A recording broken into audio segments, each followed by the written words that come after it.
சமூக சொந்தங்களுக்கு வணக்கம். மற்றும் ஒரு போர் நிலவரம் தொடர்பான காணொளியூடாக இணைந்திருக்கிறோம். இஸ்ரேலிய பணைய கைதிகளில் மேலும் 6 பேரை விடுதலை செய்யும் ஹமாஸ் இஸ்ரேலுடன் 2ஆம் கட்ட போர் நிறுத்த பேச்சுவார்த்தையை தொடங்க தயாராக இருப்பதாக ஹமாஸ் அறிவிப்பு. காசாவிற்கான முட்டாள்தனமான அமெரிக்க திட்டம் எதற்கும் வழிவகுக்காது அயதுல்லா அலி ஹமேனி சுட்டிக்காட்டு.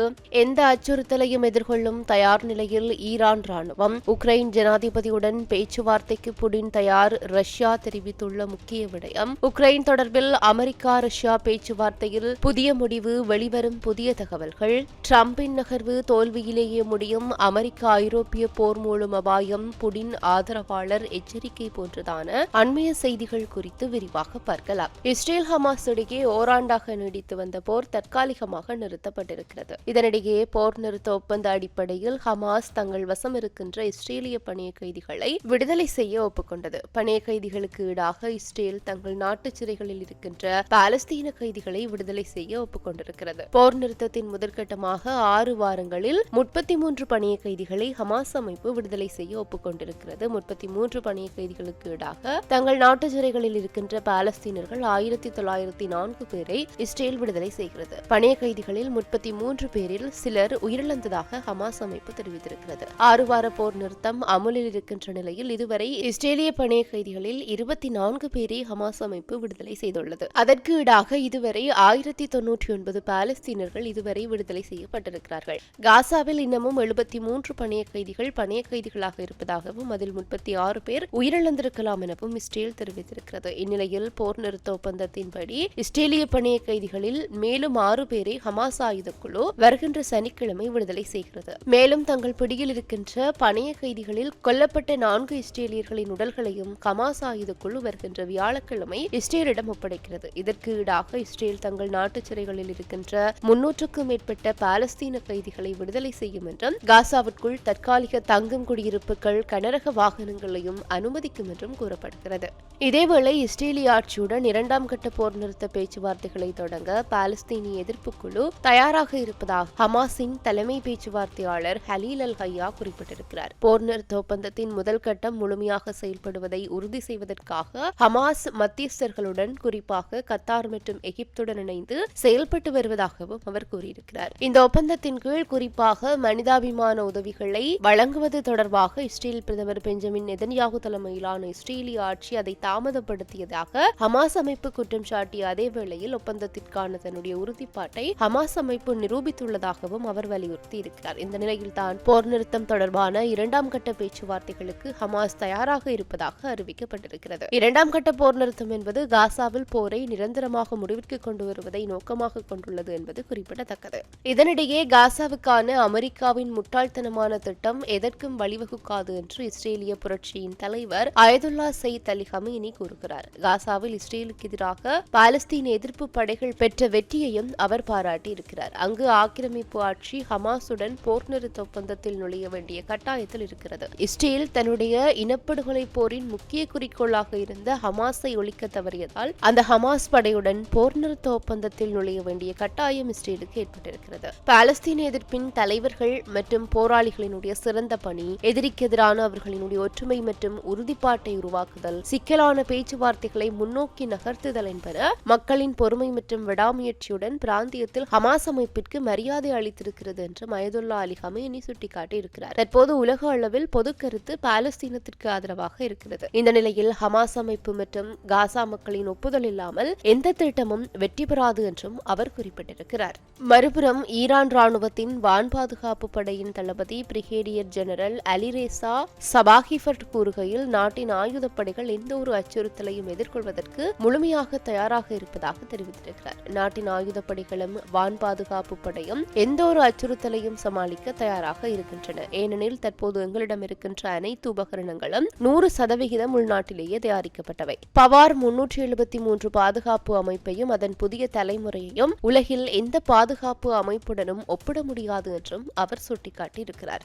இவற்றுக்கிடையில் அமெரிக்கா இஸ்ரேலுக்கு 2000 பவுண்டுகள் எடையுள்ள 1800 MK-84 குண்டுகளை வழங்கிய அதே நேரத்தில் அமெரிக்க வெளியுறவுத்துறை செயலாளர் மார்க்கோ ரூபியோவுடனான சந்திப்பில் பெஞ்சமின் நெதன்யாகு ஈரானை அச்சுறுத்துகின்ற அதே வேளையில் ஈரானை இப்பகுதிக்கு அணு ஆயுத அச்சுறுத்தல் என்று மீண்டும் வலியுறுத்துகிறார். தெரிவித்துள்ளார். இது சம்பந்தமாக சில கருத்துக்கள் குறிப்பிடப்பட வேண்டியவை. நெதன்யாகுவின் ஈரானுக்கு எதிரான அச்சுறுத்தல்கள் ஒரு புதிய பிரச்சனை அல்ல. பொதுவாக இஸ்ரேல் தோல்வியடையும் போது ஈரானுக்கு எதிரான அச்சுறுத்தல்களை முன்வைப்பதன் மூலம் பொதுமக்களின் கருத்தை அதன் தோல்விகளில் இருந்து திசை திருப்ப இஸ்ரேல் முயற்சிக்கும். இது அமெரிக்க வெளியுறவுத்துறை செயலாளரின் அச்சுறுத்தலுடன் சேர்த்து தற்பொழுது இரட்டை வடிவத்தை எடுத்திருக்கிறது. சுமார் 80 அணுகுண்டுகளை கொண்ட இஸ்ரேல் அண்டை நாடுகளுக்கும் மேற்கு ஆசிய பிராந்தியத்திற்கும் எதிராக மிகவும் அணுசக்தி அச்சுறுத்தல்களை ஏற்படுத்தி இருக்கிறது. இஸ்ரேலின் அணுசக்தி திட்டங்கள் குறித்த வெளிப்படைத்தன்மை இல்லாததும் அதன் உறுதிப்படுத்தவோ மறுக்கவோ கூடாது என்ற அணுகுமுறையும் இஸ்ரேலின் மூலோபாய கொள்கையின் ஒரு பகுதியாகும். இது இஸ்ரேலிய ஆட்சியை நிராயுத பாணியாக்குவதற்கான சர்வதேச முயற்சிகளை தடுக்கிறது. டிசம்பர் 2014 ஐநா பொதுச்சபை அதன் சமீபத்திய நடவடிக்கையில் மேற்கு ஆசியாவில் இஸ்ரேலின் அணு ஆயுத பெருக்கத்தின் ஆபத்துக்கள் குறித்த ஒரு தீர்மானத்தை பெரும்பான்மையாக அங்கீகரித்தது. இது 3 முக்கிய நோக்கங்களை கொண்டிருந்தது. முதலாவது, இஸ்ரேலிய ஆட்சி அணு ஆயுதங்களை வைத்திருப்பதை கைவிட வேண்டும் என்று கோருவது. இரண்டாவது, அணு ஆயுத பரவல் தடை ஒப்பந்தத்தில் விரைவாகவும் தாமதமின்றியும் சேருமாறு இஸ்ரேலிய ஆட்சியை கோருவது. மூன்றாவது, சர்வதேச அணுசக்தி அமைப்பின் விரிவான பாதுகாப்புகளின் கீழ் அதன் அனைத்து அணுசக்தி நிலையங்களையும் வைக்குமாறு ஆட்சியை வலியுறுத்துவது. இஸ்ரேல் இவற்றில் எதையும் பின்பற்றவில்லை என்பது குறிப்பிடத்தக்கது. ஈரான் மீது இஸ்ரேல் ஆனது மீண்டும் மீண்டும் அணு ஆயுத குற்றச்சாட்டுக்களை சுமத்துவது ஒரு நகைச்சுவையான விடயம். மேலும் மேற்கத்திய நாடுகளுக்கும் ஊடகங்களுக்கும் தீனி போடுவதற்காக மட்டுமே இத்தகைய அறிவிப்புகள் அறிவிக்கப்படுகிறது. இந்த வகையான ஆயுதங்களை கொண்ட அதே நேரத்தில் சர்வதேச அணுசக்தி அமைப்பின் உறுப்பினராக இல்லாத காசா போரில் அமெரிக்கா நன்கொடையாக அளித்த குண்டுகளால் கிட்டத்தட்ட 50,000 பேரை இரக்கமின்றி படுகொலை செய்த இத்தகைய கொடூரமான ஆட்சி ஈரானை அணு ஆயுத அச்சுறுத்தல் என்று கூறுகிறது. ஈரான் அணு ஆயுதங்களை தேடவில்லை என்றால் அது அமெரிக்கா மற்றும் பிற சக்திகளுக்கு பயந்து அல்ல, மாறாக முற்றிலும் தார்மீக மற்றும் மத கருத்தாய்வுகளை அடிப்படையாக கொண்டது என்று கூறப்படுகிறது. மேலும் இந்த வகையான ஆயுதங்களை உற்பத்தி செய்வதை தடை செய்ய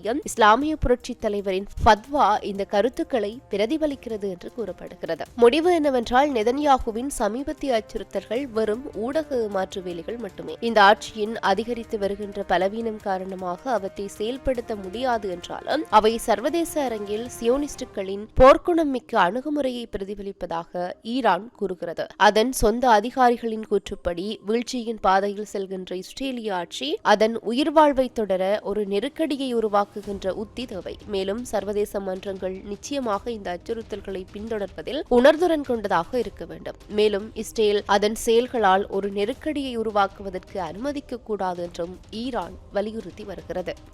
மறுபுறம் ரஷ்யா உக்ரைன் போரின் சமீபத்திய முன்னேற்றத்தில் ஜனாதிபதி விளாடிமிர் புடின் தேவைப்பட்டால் உக்ரைன் ஜனாதிபதி வொலோடிமிர் ஜெலன்ஸ்கியுடன் பேச்சுவார்த்தை நடத்த ஒப்புக்கொண்டிருப்பதாக கிரெம்ளின் உறுதிப்படுத்தி இருக்கிறது. உக்ரைனில் பல ஆண்டுகளாக நீடித்த போரை முடிவிற்கு கொண்டு வருவதற்கான ஒரு உடன்பாட்டை காணும் நோக்கில் செவ்வாய்க்கிழமையன்று சவுதி அரேபியாவில் ரஷ்யா மற்றும் அமெரிக்க தூதர்கள் ஒரு சந்திப்பை நடத்தியுள்ள நிலையில் இந்த அறிவிப்பு வந்திருக்கிறது. ரஷ்யா உக்ரைன் போரை முடிவிற்கு கொண்டு வருவது தொடர்பில் அமெரிக்க பிரதிநிதிகளும் ரஷ்ய அதிகாரிகளும் சவுதி அரேபியா பேச்சுவார்த்தைகளை நடத்தி வருகிறார்கள். வேடிக்கை என்னவென்றால், உக்ரைன் தரப்பில் யாரும் அந்த பேச்சுவார்த்தைகளில் கலந்து கொள்ளவில்லை. இந்த நிலையில் தேவைப்பட்டால் ரஷ்ய உக்ரைன் போர் தொடர்பில் உக்ரைன் ஜனாதிபதியுடன் பேச்சுவார்த்தைக்கு ரஷ்ய ஜனாதிபதி தயாராக இருப்பதாக கிரெம்ளின் வட்டாரம் தெரிவித்துள்ளது. ஆனால் அதிலும் ஒரு சிக்கல் இருக்கிறது. அது என்ன அப்படின்னு சொன்னா, 2024 ஆண்டு மே மாதம் 20ஆம் தேதியுடன் உக்ரைன் ஜனாதிபதியான வொலோடிமிர் ஜெலன்ஸ்கியின் பதவிக்காலம் முடிவடைந்து விட்டது. இந்நிலையில் உக்ரைன் போர் துவங்கியதுமே உக்ரைனில் ராணுவ சட்டம் அமலுக்கு வந்து விட்டது. ராணுவ சட்டம் அமலில் இருக்கும் போது உக்ரைனில் தேர்தல் நடக்க முடியாது. ஆகவே அந்த சட்டப்படி ஜெலன்ஸ்கி இப்போது உக்ரைனின் ஜனாதிபதியே இல்லை என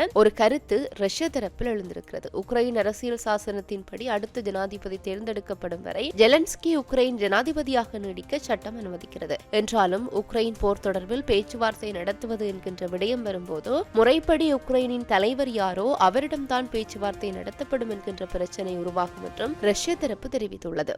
இதற்கிடையே சவுதி அரேபியாவில் முன்னெடுக்கப்பட்ட உக்ரைன் போர் அமைதி பேச்சுவார்த்தையின் முதல் நாளில் முக்கியமான முடிவை எடுத்திருப்பதாக அதிகாரிகள் தரப்பு தெரிவித்திருக்கிறார்கள். உக்ரைன் போருக்கு பின்னர் பெருமளவு குறைக்கப்பட்ட தூதரக அதிகாரிகளின் எண்ணிக்கையை அதிகரிக்க ரஷ்யாவும் அமெரிக்காவும் ஒப்புக்கொண்டிருக்கிறது. அத்துடன் உக்ரைன் அமைதி பேச்சுவார்த்தையை முன்னெடுக்க உயர்மட்ட குழு ஒன்றை அமைக்கவும் இரு நாடுகளும் முடிவு செய்துள்ளதாக தகவல் வெளியாகி இருக்கிறது. மேலும் ரஷ்யாவும் அமெரிக்காவும் தூதரக உறவுகளை மேம்படுத்தவும் ஒப்புக்கொண்டிருப்பதாக கூறப்படுகிறது. அமெரிக்க வெளிவிவகார அமைச்சர் மார்க்கோ ரூபியோ தெரிவிக்கையில், இரு நாடுகளும் தூதரக உறவுகளை மேம்படுத்தினால் மட்டுமே சுமூகமாக செயல்பட முடியும் என்று தெரிவித்திருக்கிறார். சவுதி அரேபியாவில் நடந்த இந்த சந்திப்பில் அமெரிக்காவும் ரஷ்யாவும் நெருக்கமான உறவுகளை பேணவும் பொருளாதார ஒத்துழைப்பை ஆராயவும் ஒப்புக்கொண்டிருக்கின்றன. உக்ரைன் போர் ஏற்றுக்கொள்ளக்கூடிய முடிவிற்கு வருமாக இருந்தால் பொதுவான நலன் சார்ந்த பிரச்சினைகளில் அரசியல் ரீதியாக ரஷ்யாவுடன் ஒத்துழைக்கும் நம்ப முடியாத வாய்ப்புகள் அமெரிக்காவுக்கு உருவாகும் என்று வெளிப்படையாக பொருளாதார ரீதியாக உலகிற்கு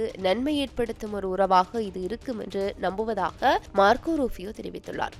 இறுதியாக ஜனாதிபதி டொனால்டு டிரம்ப் முன்னெடுக்கின்ற உக்ரைன் போர் நிறுத்த நடவடிக்கைகள் இறுதியில் அமெரிக்கா மற்றும் ஐரோப்பாவிற்கு இடையிலான போராக வெடிக்க வாய்ப்பிருப்பதாக ரஷ்ய ஜனாதிபதி விளாடிமிர் புடினின் நெருக்கமான ஆலோசகர் ஒருவர் எச்சரித்திருக்கிறார். உக்ரைன் போரை முடிவிற்கு கொண்டு வருவது என்பது டிரம்பின் உலகின் வணிக ஒப்பந்தங்களைப் போலல்லாமல் வேறுபட்டது என்றும் அது புவிசார் அரசியல், ராணுவம் மற்றும் கருத்தியல் சிக்கல்களில் ஆழமாக வேரூன்றி இருக்கிறது என்றும் பத்திரிகை ஆசிரியரும் ரஷ்ய ஊடகங்களுக்கு செய்திகள் வழங்குபவருமான செர்ஜி போலேடேவ் தெரிவித்திருக்கிறார். இதனால் பல சிக்கல்களுக்கு ஒரே ஒரு தீர்வு என்பது சாத்தியமற்ற ஒன்று என்றும் அவர் குறிப்பிடுகிறார். தற்போது சவுதி அரேபியாவில் முன்னெடுக்கப்படுகின்ற அமெரிக்க ரஷ்ய அமைதி பேச்சுவார்த்தை தோல்வியில் முடியும் என்றால் டிரம்பின் அடுத்த இலக்கு நேட்டோ அமைப்பாக இருக்கும் என்றும் அது ஐரோப்பிய ஒன்றிய நாடுகளை டிரம்புக்கு எதிராக பதிலளிக்க தூண்டும் என்றும் அவர் விளக்கம் அளித்திருக்கின்றமை குறிப்பிடத்தக்கது. இத்துடன் இந்த காணொலி நிறைவு பெறுகிறது. இந்த காணொலி பற்றி எங்களுடைய கருத்துக்களை கீழே இருக்கிற கமெண்ட்ஸ் பக்கத்தில் பதிவிட்டு சொல்லுங்க. மற்றும் ஒரு காணொலி வாயிலாக சந்திக்கலாம். தொடர்ந்தும் சமூகத்தோடு இணைந்திருங்கள். இது போன்ற பல செய்திகளை தெரிந்து கொள்ள நம்முடைய சமூக மீடியா யூடியூப் சேனலை சப்ஸ்கிரைப் செய்து அருகில் உள்ள பெல் பட்டனை கிளிக் செய்யுங்கள். மேலும் செய்திகளை உடனுக்குடன் தெரிந்து கொள்ள சமூகமீடியா.com என்ற இணையதளத்தின் வாயிலாக எங்களுடன் இணைந்திருங்கள்.